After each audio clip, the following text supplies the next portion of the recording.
was a way to show respect to the audience and respect your own business. It was a way to protect it. I am Mr. Richie Moon, and I'm Kayfabe Avenue, and I'm Kayfabe Focus.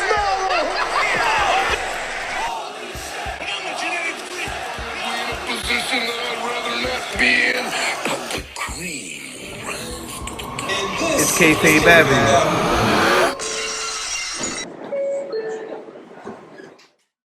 Ladies and gentlemen, heels and faces, casual wrestling fans, and all you smart marks, I am Mr. Richie Moon. And I'm Kayfabe AJ. And I'm E.A. And this is SummerSlam. Well, I don't even know what number or SummerSlam are we on. It doesn't matter, but 2020. SummerSlam 2020. The 20th of the 20th. Man, listen, man, this SummerSlam was jam-packed, crazy. Let's just get straight into it because we got a lot to cover. Yeah, it's definitely a lot to cover. Starting with the pre-show. The pre-show, which was Apollo Crews versus MVP. Before that, can we salute Renee Young? You know what I mean? That was her last we ever gonna see her on WWE television. They even gave her a salute after the pre-show. Oh, they did? I didn't catch that part. Yeah, that she announced it before, and then after the Apollo Crews match, she said, yeah, this is everybody started clapping, JBL, all of them. You know what I mean? Like, oh damn, I didn't catch that part. Yeah, so. Well, yeah, so Renee Young, she's gonna be well missed. Yeah, she's not renewing her contract. More than likely, she'll end up in ESPN. If not, maybe AEW down the line. Her husband, Jon Moxley, is current champion over there, so it kind of makes sense. They dropped the ball as far as Renee Young goes with the whole COVID-19 situation. I think that's what kind of shook her up into making the decision to leave in the first place. She was always a great commentator, a great backstage presence. I loved her on Talking Smack, the first one, not this new one they have now. And she's gonna be well missed, and I'm glad that they gave her flowers. You know, they announced it like this is her last time we ever gonna see her. Yeah, it's well deserved. I mean, Renee was like from the very beginning. So he's a stand. That was pretty dope. That was pretty dope. She definitely, held her own as far as being a commentator for not only the men's wrestling but the women's wrestling as well. She added a depth and a feminist touch to everything. And, it's something that, when you look at the new Talking Smack with Kayla doesn't have that experience. Hell yeah. Renee Young's rise was a little different. She started off as a backstage interviewer. They branched her off into NXT commentary. The NXT commentary role led her to be one of the first ever female lead commentators for Monday Night Raw. She ran Talking Smack. She played like double, triple, quadruple duty across almost all commentary positions, interviewing, almost everything. You name it, Renee Young's probably done it. Hosting shows, WWE Network shows. So yeah, she broke barriers, man. She broke barriers and it was well deserved. Yeah, I mean, as far as inclusivity for women in this industry, as far as the broadcasting roles and the interviewer roles and that position, yeah, she definitely broke boundaries. She paved the way for Beth Phoenix to be able to sit at commentary for NXT, and any woman in the future that wants to sit at the booth and talk wrestling, they could probably thank Renee Young for breaking that door down. So, yeah, definitely hats off to Renee. She definitely deserves her flowers. She's at the barbecue. She was now that she's healed. Never truly utilized her potential, and I think that we will see a future of her on ESPN and maybe a little bit of AEW. Yeah, or even a cooking show. Like she's doing cooking shit on Yeah, she got a new cookbook now. So shout out to that. So maybe she could get a cooking show. She don't even have to do sports. She could just change her whole swag up, and she will still exceed. You know what I mean? Like, yeah, she's great at anything she wants to put her mind to. Like, I got confidence in her. We shall see. Yeah, so let's get back into the card, and it was MVP versus Apollo Crews for the United States, the new United States Championship. What do you guys think about that matchup? Well, first, I want to comment that MVP got a brand new music. But yeah, he did. He sure did. You know, and they were draped in gold. They got Yeah. new Hurt Business shirts, black and that was gold. pretty Oh, good yeah, too. yeah. It's good to have a good change of music. It reflects a new point at his career where they didn't expect him to be a full time member of the roster, but now that he's here, he's actually competing for gold. I'm all for it. Let him sign. MVP is dope. MVP has been unexpected. Yeah, he's a future Hall of Famer. I like what he's doing now. We got to give him his flowers as well. He's really doing his thing right now. I just don't understand why they built that story with him and Apollo instead of him with Bobby I and think that's Apollo. I think that's where it's gonna lead, honestly. Because honestly, why would you have Bobby going after the U.S. title? He should be going after the WWE title already. They should be going after every I single mean, title. let's be honest. Yeah, but he doesn't need to be in the mix of him. Like he should just be playing the background manager type shit. He doesn't need I to. don't think they knew exactly what MVP's role was going to be coming back. Remember, Yeah. when MVP first Okay. started, it was like a one-off situation. He was going to retire the next night after the Royal Rumble. That turned into, hey, maybe I could do a manager on character role, bring up some guys. They put him in the thing. Let's not discredit the fact that MVP is actually a mixed martial artist and has actually won tournaments for martial arts. So, he has longevity with that. He looks like he got a second win with the Hurt Business stable. So I don't mind him He going can to still go. Yeah, he could still go. He could still go. I won't disagree with that. Of course, he can still go. I feel like they've seen MVP go and seen him talk and seen the way he handled things on stage and backstage, and just like, oh man, we can utilize him a lot more than what we initially thought that we could. So Yeah. he's ended up being spread out that way because I thought, man, I wanted to see MVP to be a manager, but he can talk, manage, wrestle. No, so, he could do it all, and He could do it all. if he could still contribute in a good way in the ring, I don't see the problem with it. As long and not only that, he kind of changed up his arsenal a little bit. He showed that a lot in this match at SummerSlam. I feel like Apollo Crews winning tonight and beating MVP, maybe that'll set up a future feud with Bobby Lashley, being as though he still got the better part of the Hurt Business.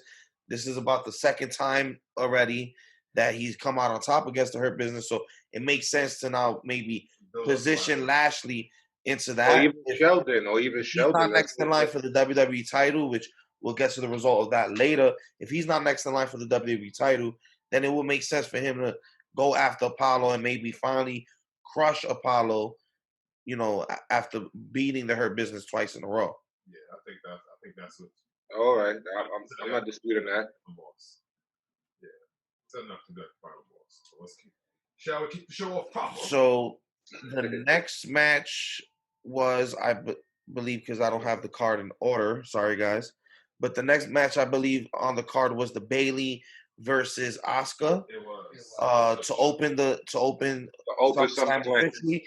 This was the first of two championship matches Asuka had tonight. The first one being against Bayley, the second one being against Sasha for the Raw and SmackDown Women's Championships, respectively. What do you guys think about Asuka versus Bayley? Oh, it was great. I thought it would. Go ahead, focus. My bad. The spots that they had was really good. I was expecting Asuka to take it, but the way they did it with Sasha Banks was basically distracting her. Then Bayley capitalized it for the win. I really like the way they did that roll up too. Well, let's not sugarcoat it. Asuka kind of looked for it. She drew the attention in from Sasha Banks and caused all that distraction herself. If she didn't go after Sasha Banks, she probably would have been SmackDown Women's Champion. Yeah. So it was her angst against Sasha more so than Bayley, because Bayley kind of got pulled into this title defense because of Sasha to begin with. Mm-hmm. She really didn't want no smoke with Asuka from the beginning. So, it made perfect sense. I mean, who wants smoke with Asuka? Like right now, she's carrying. She's the most entertaining in that women's division. Tonight, she proved that she's the top of the card right now. Yeah, it was a good match. I mean, it's Bailey and Yeah. Asuka. They came out there. They showed out. The storyline progressed. I knew one of those girls. I knew Asuka was beating one of those girls. I thought it was. I wanted both of them to keep the belt, but I knew one of them had to go. So Yeah, so we Bailey. Bailey with the roll up. It was a decent match, not too long, but a decent opener. Set the stage for the Sasha versus Asuka match later on the line. After Bailey put up the win, Sasha Banks immediately started attacking Asuka, which I did like. Try to wear her down, give her an advantage going on later on in the I night. feel like that match did everything it was supposed to do. Yeah. Yeah, me too. So I agree. That match was definitely a good match. next up was the Sonya Deville versus Mandy Rose, which originally was scheduled to be a hair versus hair match, Mm-hmm. but with all the recent developments in real life, Sonya Deville, someone broke into Sonya Deville's home. They actually tried to kidnap her. She was home with actually With Mandy Mandy Rose. there, they probably was Well, talking about the matches and the spots and all yeah, that, trying to get it together. they were both in the house. The guy showed up. He had zip ties. This is not a storyline. This is real talk. He had This is zip a ties. fact. He had tape. He was really prepared to kidnap Sonya Deville. So I'm pretty sure she needs time off to probably move, find a whole new house, probably a new neighborhood to get She away. need to 'Cause go to court even to go though, testify and all yeah, that even shit. though the guy got locked up immediately, a fan had direct access to your house. He got past your security or whatever you had. He was in your house. So I'm pretty sure she's kind of distraught from that. She's probably gonna move, probably need some time off, time to go to court and make sure this guy gets prosecuted to the fullest extent of the law. This guy's lucky. She lives in Florida. If she That's was some packing, scary shit. she had That's every some right to scary shoot shit. that man. So, you know, Yeah. he's lucky he got taken down in the way he did. He at most he deserves a severe ass whooping. Ass whooping. Yup. What the Hell hell yeah. is He needs one of those. hopefully he gets some street justice, because at the end of the day, think about the how scared Sonya Deville must be in real life. Like, one, you're a lesbian woman, you're part of the LGBT, you're not even attracted to men. A man tries to come into your house with intentions to kidnap, possibly rape you or something like that. And then I read Must be reports like that nightmare he for already her. was tweeting her, like he was literally outside the house tweeting shit. Oh, I'm gonna hurt you and I'm gonna kill that bitch that's in there and all it. Like he was talking That's crazy that's while he was in the mix of it. Like I so could send you the article of they got quotes and all that they saw that he tweeted and yeah. messaged So her and DM'd this. Like this guy was nuts. Something was wrong with this guy. something really was wrong with him. That's true. But But let's that move back to the that impacted. No, I mean it's necessary detail, because at the end of Yeah, the day, it impacted the storyline. It impacted absolutely it did. the future of Sonya Deville in the WWE. So it's negative, but it's news and it's irrelevant to SummerSlam and the results. So it went from a hair versus hair match, which kind of didn't make sense when they booked it to begin with, being as though Sonya Deville had already chopped off Mandy Rose's hair. So that kind of led me to believe Sonya Deville was planned to lose regardless. But this became a career versus career match. Yeah. Loser leaves WWE. So that's why I think the real life trauma, everything going on, was a catalyst for this. Loser leaves WWE. Yeah, that's true. So it's all Yeah. relevant to the story. The match, to me, honest opinion, it was sloppy. Sonya Rose, Mandy Rose still, It should have been their original name, Sonya. right, Sonya Rose. Mandy Rose, still comes off as green. Like, she's had better matches than this.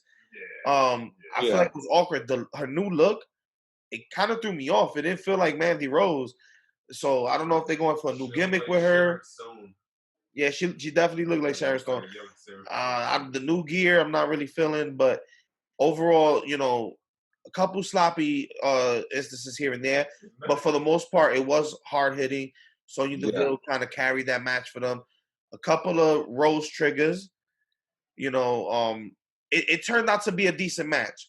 At the It was end, of decent. the day, I thought it was a good match, like for what it was. Like and they really ain't have no real time to go in.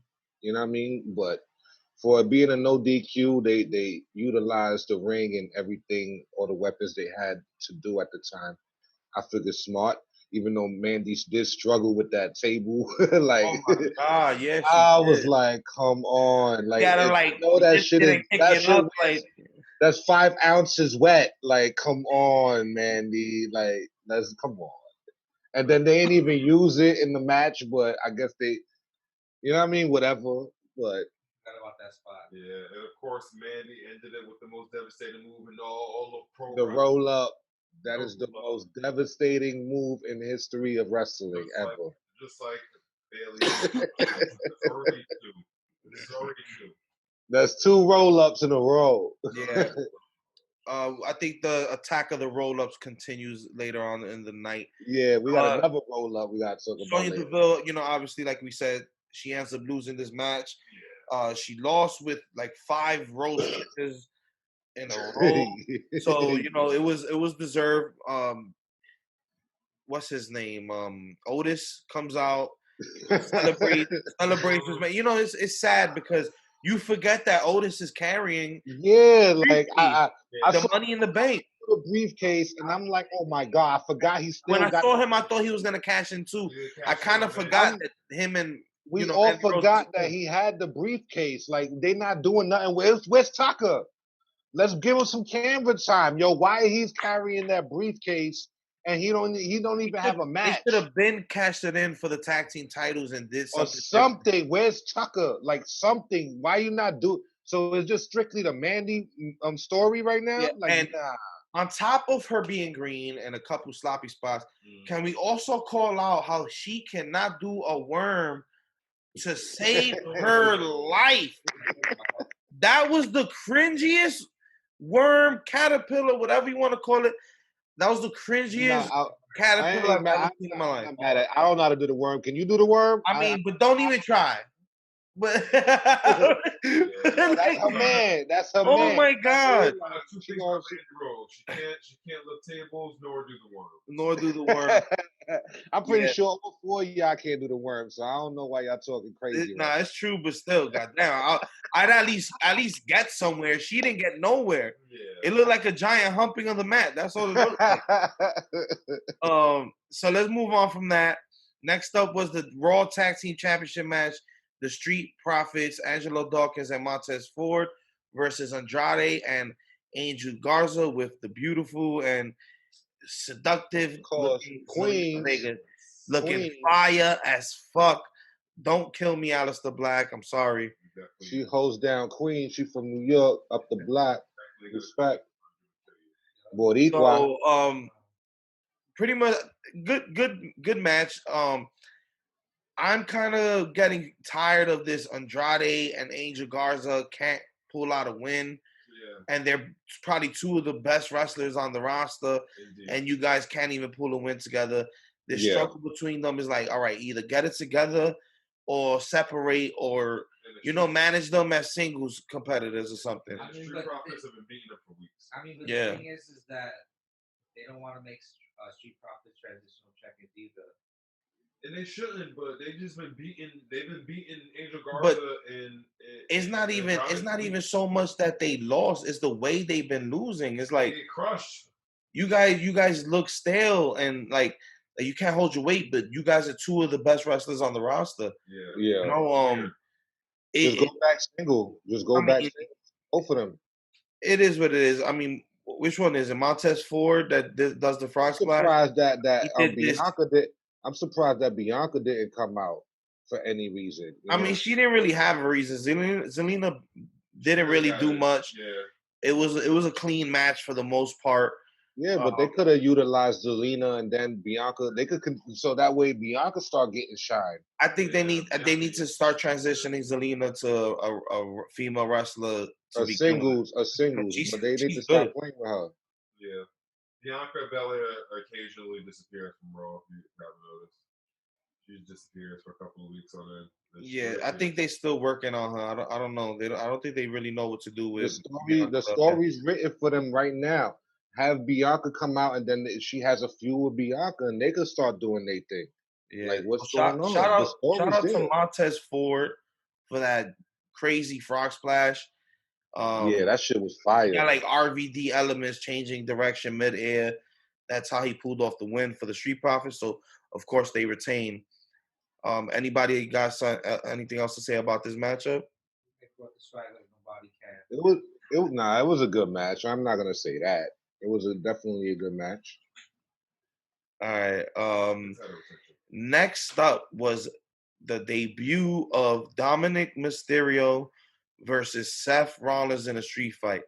Now, before we even get into this match, let's just talk about how these two guys can't hang. And the moment Dominic Mysterio appeared on stage, both of these guys fell asleep. That's not true. Oh, it's facts. That's not true. Oh, it's facts. I definitely seen a lot of that match. I had to pretty much tell them like 5-6 times over, you guys are missing a great match. And folks like, it's boring. And then It wasn't. I'm a little faded, but it is boring. And I'm like, you guys are missing a great it was not match. boring. That's far from boring. It wasn't. I will say this. Dominique did show he was green. There was even a spot where Seth just threw him in the ring, and then wait. Hold on. Sorry. All right. Sorry to cut you off. But the first green move he made was his attire. How the fuck do you put a hood on your attire that does not come off, or you can't tuck it away? The whole I thought it was gonna be a mess when he did the interview with Ray in the back. I thought that was gonna be a mask over his shit. Oh, I thought Ray was gonna present him with a mask or something like that. It was a hoodie with the Rey Mysterio symbols and the crown in the middle. First of all, the entrance was stale because he didn't even milk his entrance. Good music had to do with Rey Mysterio. He didn't even keep the fucking hood on. I didn't even see what Dominique, the hood was. Your attire's banned, bro. Your attire's banned. The first 5 minutes of this match, I can understand why these guys fell asleep. The first 5 minutes of this match, I can understand why they fell asleep. The entrance he did was not really entertaining. Took the hood off a little bit too soon, so we didn't get to see the full scope of his attire. I've seen 70% of this match. No, you did, but you missed the first 30%. The whole time I'm like, guys, y'all sleeping. Like, this is a great match. It came out. It was boring. Go run that back. It's boring. Run that back. There was. I would say there was a lot of green shit that Dominique did. But when he was turning, that's why I'm not faulting. I'm not even mad at him. First, not only that, on SummerSlam, one of the top 4 pay-per-views for WWE. Like, this is a perfect look for you to start your career. Now take off. Not only that, can nobody say, regardless if he has some moments where he didn't look comfortable or he looked green, can nobody say he didn't pay his dues? Nah. And can nobody say that he didn't actually give a good performance? Like, Facts. there was spots where he looked just like his father, where he held his own, where he surprised us. He was taking them bumps like Seth was hitting him. Seth was really stiffing him with a couple of shots. He was like, all right, so you on here with the big boys, you're gonna take and he was eating them. So I gotta give Dominic that props. The actual story of this story was fire. The story fighting with himself to not jump in. His moms came out. Murphy was running around starting shit. Like, it was a fire match. It's just that we just gotta curve the little rookie mistakes. Anybody, I think honestly, that's it. If it wasn't for no rookie mistakes, it would have been a classic. I'm gonna say that. If he wasn't trying to be Dominic Boogie with the hoodie, and he wouldn't have had that, I think he would have had a great start. To be honest, because he couldn't get it open. The hoodie. He couldn't get it open. So the first couple moves, he was like getting hurt and then like trying to like take it off, and he couldn't. You saw him struggling to. There was one spot that was a botch that Seth just threw him on the ropes, and then when he flew up the ropes, the hoodie came over him. So Seth had to go back for some, like, come on, nobody ever does that. Seth went down so he could go back over just so he could get back so he could see, so Seth could do what he had to do. You know what I'm saying? Cut that hoodie out, yo. Come on, Nah, Dominic. Seth definitely Your showed attire is banned. a ring general for sure. Your hoodie is banned from the barbecue, bro. Don't bring Yeah, the his hoodie. hoodie's banned. So Word. I like the attire though. It was dope. But the Hard hoodie hitting gotta match. go. They The went hoodie not long. coming in. Honestly, I want to see more from Dominic. I really do. And instead of that damn hoodie, it's time for Rey Mysterio to give him one of his classic masks. And I think Dominic is pretty much good to go. Or just cut the hoodie out. Maybe he doesn't. Nah, I feel he still got a little work on, but this is a great debut. Like this is above average compared to a Oh, lot it of. definitely was. Like Yeah. when I can't front, my first reaction, the first 5 minutes of the match, I'm like, oh, don't tell me Pat McAfee is gonna have a better debut than Dominic Mysterio. Yo, But then the match turned up. That's what I was thinking too. But then the match turned up, and it was definitely worth the whole story, worth the time that they invested in Dominic. So I see a bright future. He's young. He's probably what, like 21, 22, 23, around there. Yeah. So he's really young. He got a bright future. He got a good career. If he stays healthy and keeps training, they have a long, good career. And WWE didn't do it right. It could be a long-term storyline that they have with Seth Rollins. Yeah. So any last thoughts? Anybody on this match? I give it a 8-10. Like that was actually a great debut. He did his job. He took that ass whooping. I'm very surprised on how he adapted to the ring. And I want to see more. Of course, let's make this a career, baby Ray. Why not? What's up? He's gonna develop to be a problem. Why not? Yeah. He could be the king of 205 or something He really like that. could. I do see him as a good cruiserweight in the future. Yeah, you know what I'm saying? So how you guys feel? How you feel, Focus? How you feel, Richie?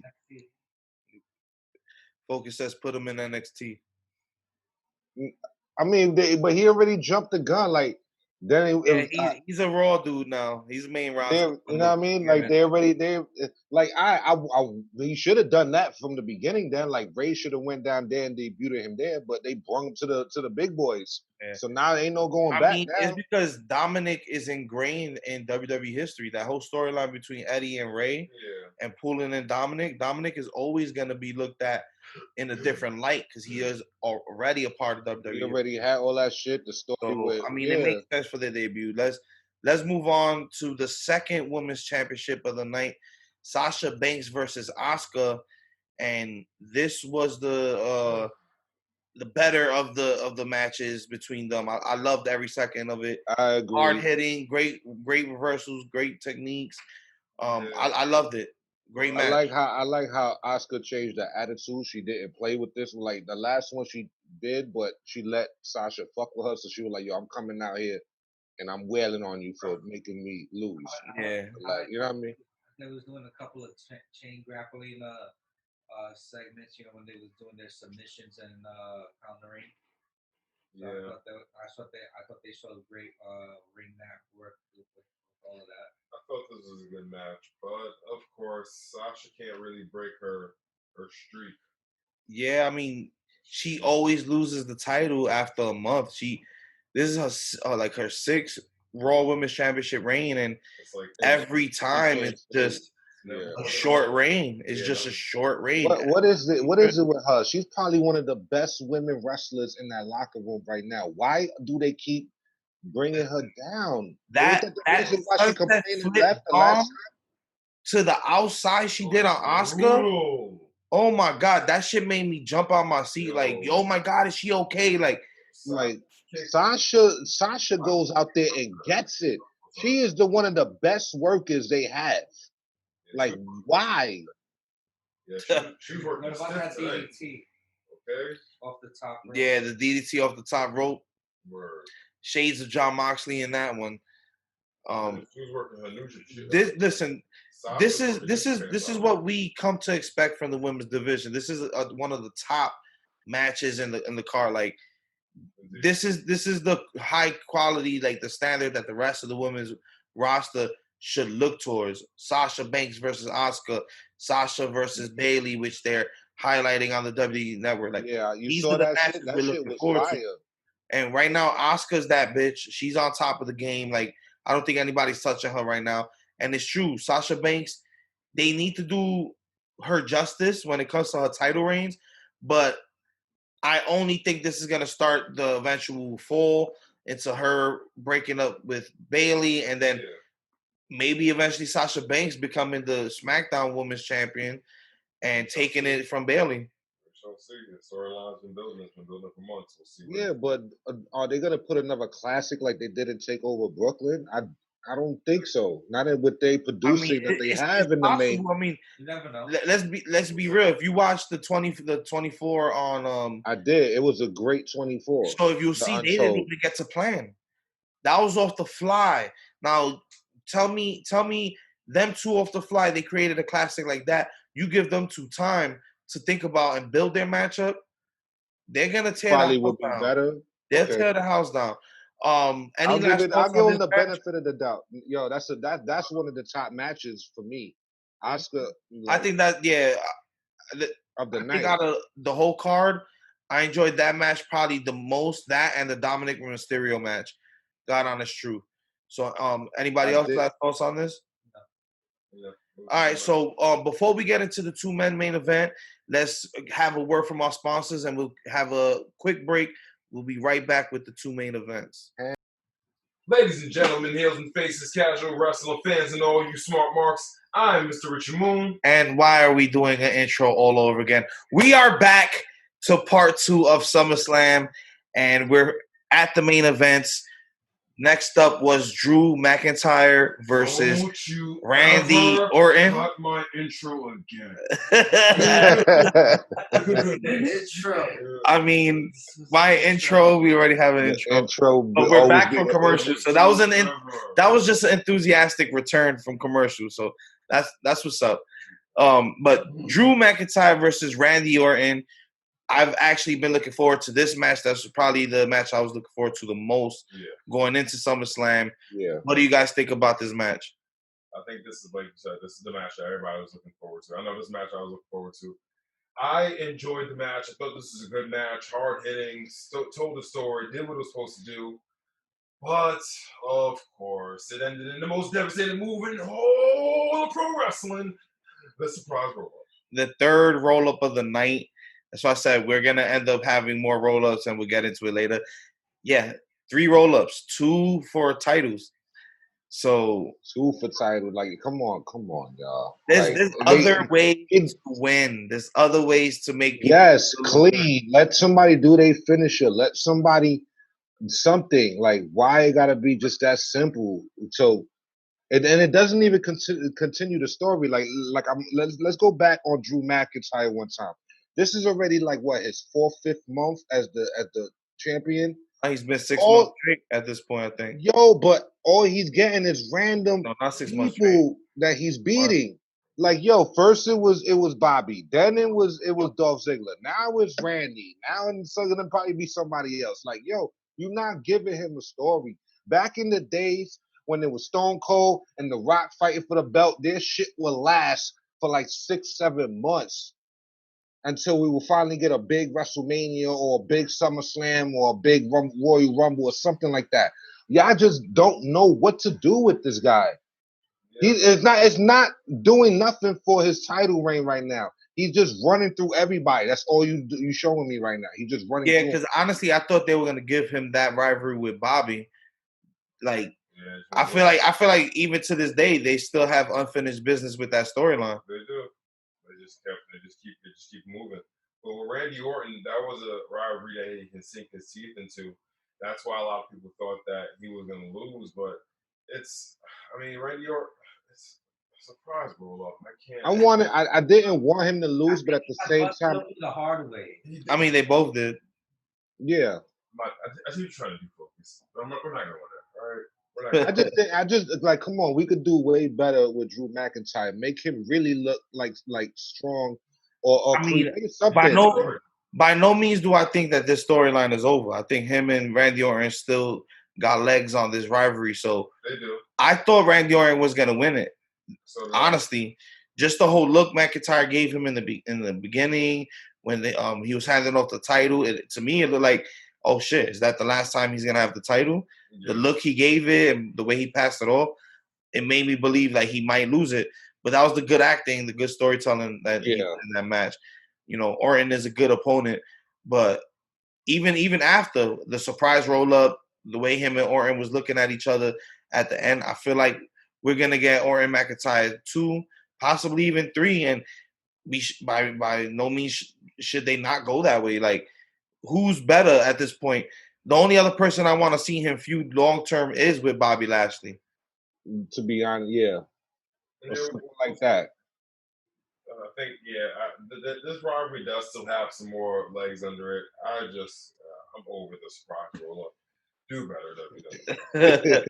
The surprise roll up with They could have Doom. at least got somebody to hit somebody with a chair or something. It's not a surprise roll up because you already have 3 of those.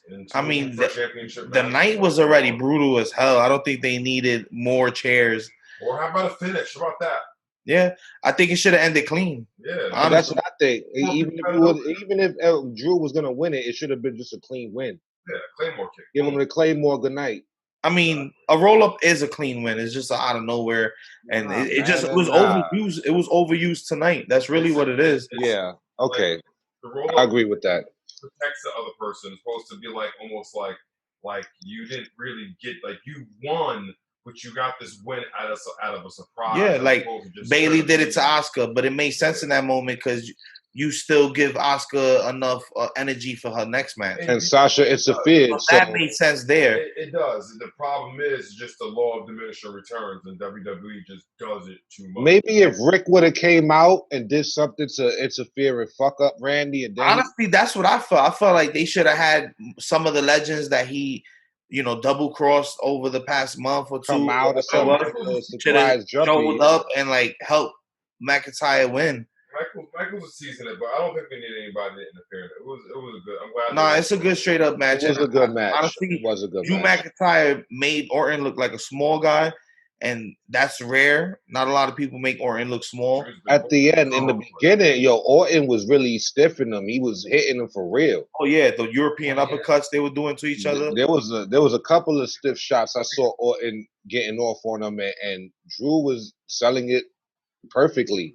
Drew was laying those shots, and you seen Randy on shots. He was laying those shots. Hell yeah! Not only that, the back suplexes onto the announcer's table and on the that was stiff as fuck too. You know he hurt.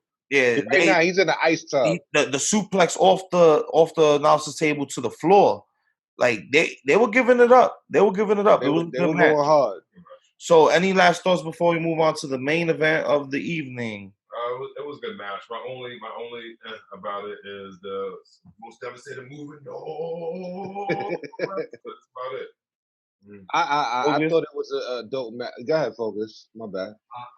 I hope that Randy Orton comes and just straight demolishes Drew McIntyre tomorrow, and hopefully we'll get something going for what is it, Payback? Yeah, Payback's in a week. Yeah, because the go home show is tomorrow. Yeah. For tomorrow. So That's crazy. It's Yo, just what gonna the be fuck is going SummerSlam. on? It's gonna be SummerSlam Part 2. Everybody who gets a return match, The go home except for maybe Sonya got Deville. She's fired. Yeah, except for her, she's fired. They got 100 different pay-per-views now every week now. Like, The go home show is tomorrow for Payback. Hey, we could use the material, so that's yeah, okay. facts. We can take Yeah, on. so Payback is next of that. Sunday. We are recording directly after SummerSlam, so no, we're not on delay. Yes, that's the pay-per-view next week. And tomorrow, the show after SummerSlam is the go-home show for Payback. Already. Go home show for Payback. What kind of... Continue. They don't even got a story ready to go. Like they Have no stories. Can't The even do a Payback is literally like, okay, so everybody who's available that had a fight in SummerSlam, y'all just gonna have the same fight Yeah, they again. gotta do it again. Like, come on, nah, So- man. Like, I'm like I said, and I won't be surprised if they want to plug Drew McIntyre with somebody else. Like we saw the commercial before the match. Remember? Yeah. I don't know if y'all remember. Keith Lee is popping up tomorrow for what? And the funny thing is, on our NXT Takeover 30 review, which is up, check it on YouTube as well as all podcast streaming sites. Mm-hmm. We kind of said it, like, what was the point of Keith Lee being a transitional champion and losing so quick to Karrion Kross unless he was getting called up. Not a day later, and they already That was the announced. commercial before this match. Like that Yeah. was the, you know what I mean? He's Keith coming. Lee He's is gonna be there officially gonna be tomorrow. on Raw tomorrow night. I mean, it's So deserved. what Let's they be gonna do? honest. He's gonna go right after Drew. Like what are we doing with Keith I now? don't know, but this time, around this time last year, he was building up steam, and about October, November is Survivor Series, which is the next big pay per view. Yeah. He was the standout of that. So almost a year later, it kind of makes sense that they pulled the trigger on him. I'm So not mad at that. I'm not and mad not only at that. that, I'm just saying, where's he it going? gives me more. It makes it more okay for me that Karrion Kross won it so fast. Yeah, I agree with that. You have a little bit of a longer title run, but this is going to result to Keith Lee coming up to the main roster and getting a big push. I have no issues with that. I mean, Vince was looking at him like, oh, how? I think my thing when I first saw the Imagine he's the commercial, they're gonna, fourth member of the you know Hurt what they're gonna do, right? He's gonna come out, have an interview with somebody, or he's gonna go out there just talk shit, and you know who's gonna come out right behind it, right? It's gonna be your boy Seth Rollins. He's gonna come out, bring out Murphy. You know what I mean? I'm down for Seth That Rollins. that won't be too bad. Yeah, That's just me with my prediction. Like once I saw, My prediction probably would be him doing something with the Hurt Business. I won't be mad at that. Or he joins forces with Apollo. I think Keith Lee's a natural face. Yeah, he is a natural face. So he probably, you know what I mean? So I won't be mad at that either, but that's what I'm thinking. But if they do some shit like that where he's gonna go right for Drew, like what's next for Drew? If they're not gonna continue the story with him and Randy, what are we doing with Drew? The heel business. Yeah. Instead of the Hurt Business, the heel business. The other business. The other business. So moving on to the final match of the night and the main event of the evening, we got the Fiend Bray Wyatt versus the Monster Braun Strowman. So go ahead, dig into it. What do you guys think? Can I just say, like, it doesn't. I didn't think Braun was that much of a monster in this match. I thought he was the Big Show. I thought he was gonna be more brutal. I just want to say, it doesn't matter. The Fiend's entrance, man. Braun in the ring, it's like nothing changed. What was missing from this match is it had a great story, it had a great build, but that didn't necessarily come out in the match. I agree. This should have started off these two. What did Roddy Piper say? These two ham hawks should have just came out and just clashed. It just should have just been fist to cuff from the jump. It kind of started off, so it's kind of slow. And in the beginning, there was a lot of no selling from Bray Wyatt, and then, like, I guess Braun was breaking them down. Then he started selling. I mean, that's what he does. But first off, this shouldn't even have been a regular match. This match should have been in the WCU, in the WWE Cinematic Universe, coined by Kayfabe Avenue. UCU. It should have been in the WCU in the first place, or it should have started in the ring and then went to the WCU. This match needed those kind of elements that, like it needed that superhuman strength, that creepy spookiness. I think they really missed a lot of opportunities with this match. Even though they kind of did that before, I feel like they still missed a lot of opportunities with this match. You still could have had the same ending, right? And still incorporated the WCU. Yeah, especially since it was a false count anywhere match, and you didn't really go anywhere. It didn't go. There was no point. They went to Gorilla and went back. Yo, Gorilla, you bad. Whoever was in Gorilla and nobody was there, y'all all bad. Why y'all not there? Like, what's going on? Pretty much. So there was no point of it being a false count anymore. But I mean, the ending was, whoa. Well, we have a new Universal Champion in the Fiend. We saw them cut open the mat, rip open to the wood part, and we have 2 Sister Abigails to take down Braun Strowman.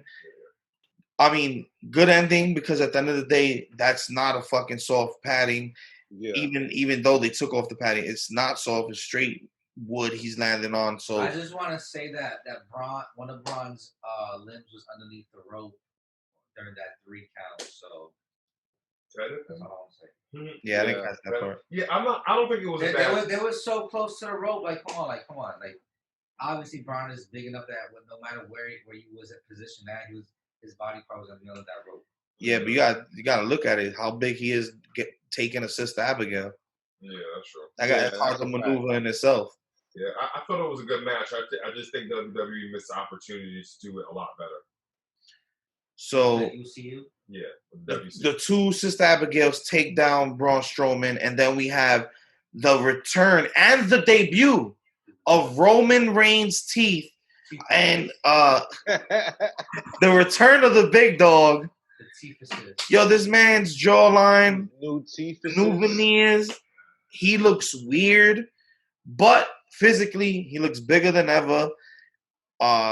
He looks physical. He looks strong. He looks like a badass. Finally, the craziest, hardest spears I've probably seen him ever do, and seen the Fiend ever take, for that matter. What do you think about Roman Reigns coming back? And what do you think about the new debut of veneer Roman Reigns?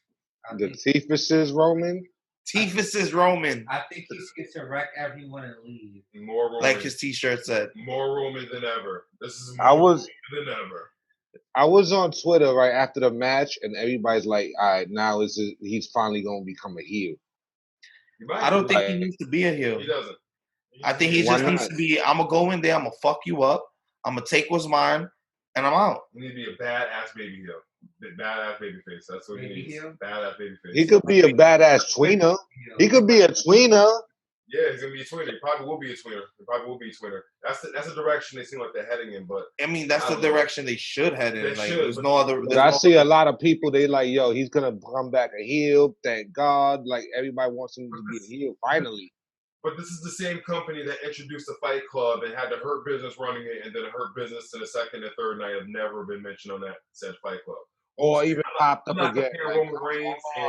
I'm not comparing Roman Reigns and a Hurt Business. I'm just saying that this is a company that kind of they drop things. Yeah, that's what I'm saying. Like, see, the only thing I didn't like about Roman Reigns coming back in the fashion that he did was, okay, the Fiend just had a crazy match. You took down the Fiend with those hard ass spears. Go out your way to go see that. Yeah. But what does this do for the Fiend? Like, is Roman gonna win the title instantly coming back a week later? Dude, he's payback. Roman Reigns, Fiend. I don't want to see. So it's gonna be a 3-day build because this is SmackDown. So that shit is Friday. Like, they're gonna do it tomorrow night on Raw. Come on, now you reach it, bro. I don't want to see Roman Reigns come back and a week later win the title, especially off the feet. Like, come on. So if they are gonna throw Roman into this title match next week, I think Braun Strowman do a trip. Get involved. Do a triple, yeah. Do a triple threat. Do a triple threat, or have Braun Strowman fuck up Roman Reigns' chances for the title, or like you said, triple threat match, so the Fiend doesn't actually lose if the title changes hands. No, if it's a triple threat match, the Fiend doesn't lose. Let Braun and Roman create the own shit, and the Fiend does some sneaky dumb shit and wins off of that. Like, let it be a fuck finish. Retain, yeah. I mean, I don't want the Fiend to lose anytime soon. I feel like the Fiend is still a special character, even though there's certain moments where I feel like they dropped the ball a few times. But facts, the Fiend is still special, and I think they need to keep him that way. Roman's winning that belt soon, unfortunately. I don't think that's I don't know. We'll see. I mean, he has that foreign object in his mouth now, so shit is not fair. Yeah. Nigga got a mouth guard. Yeah. He got a permanent mouth guard. The internet's undefeated. They already got memes with him and his. Yeah, they bodying him. Bodying him, but they want him to be heel right now. Yeah. But I seen a lot of people smoking his boots already. So that was SummerSlam. What do you guys think was the best match of the night? I think the best match of the night had to be the what you call it, the WWE Championship, Randy Orton. Randy. versus Drew. I'm gonna say Asuka versus Sasha Banks. Yeah, I'm gonna go there too. Best match of the night definitely had to be Mandy Rose versus Sonya Deville.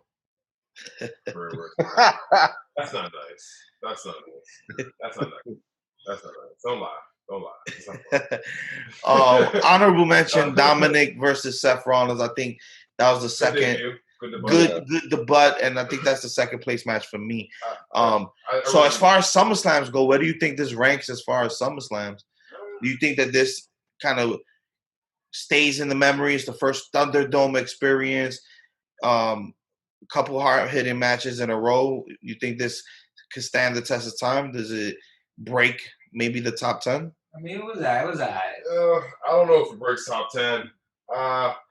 Yeah, it wasn't a bad SummerSlam by any means. I thought there was a lot of good matches. I enjoyed this SummerSlam, but I don't know if we'll be talking about.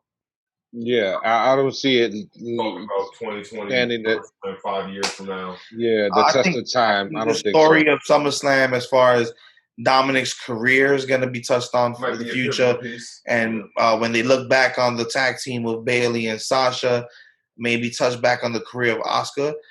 I think they'll mention this SummerSlam. So maybe, I don't know if it breaks the top 10, but I think it's up there as far as quality goes. Yeah, it was a good SummerSlam.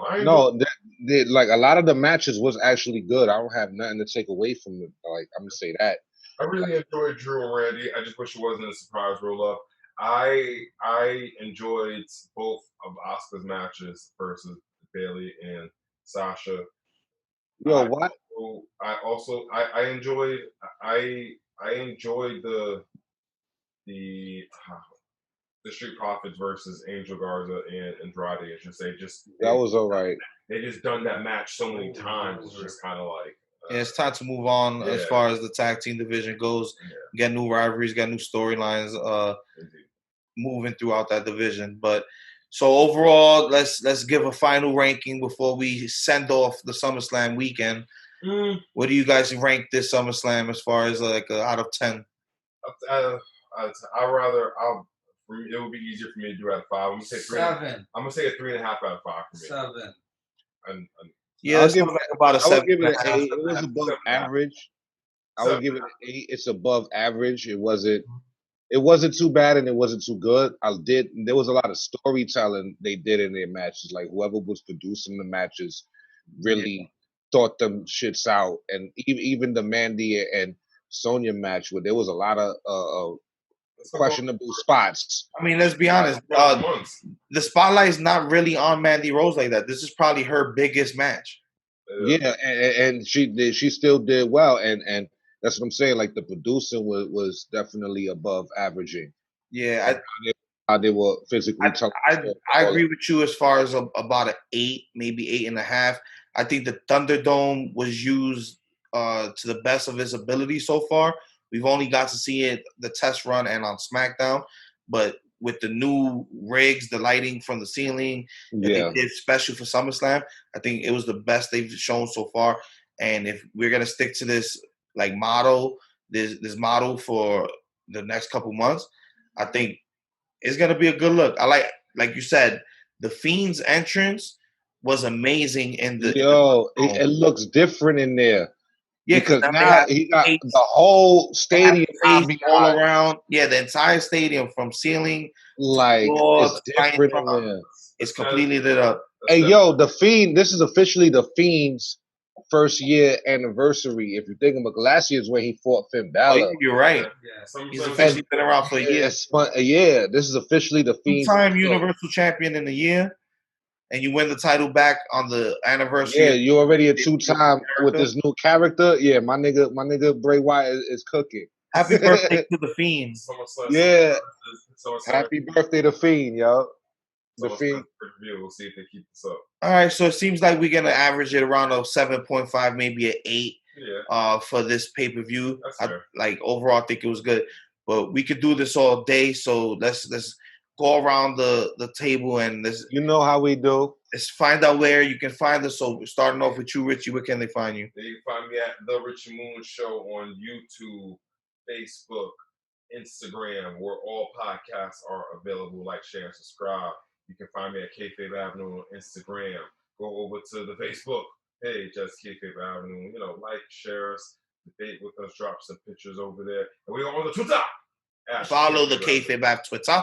Yes. As well as the YouTube channel. Like, share, subscribe. Give us your thoughts on that. We have the visual versions of most of our episodes on there. Check us out. As well as where all podcasts are provided. We're on the Spotify, on the Apple iTunes. So check us out. EA, where can they find you?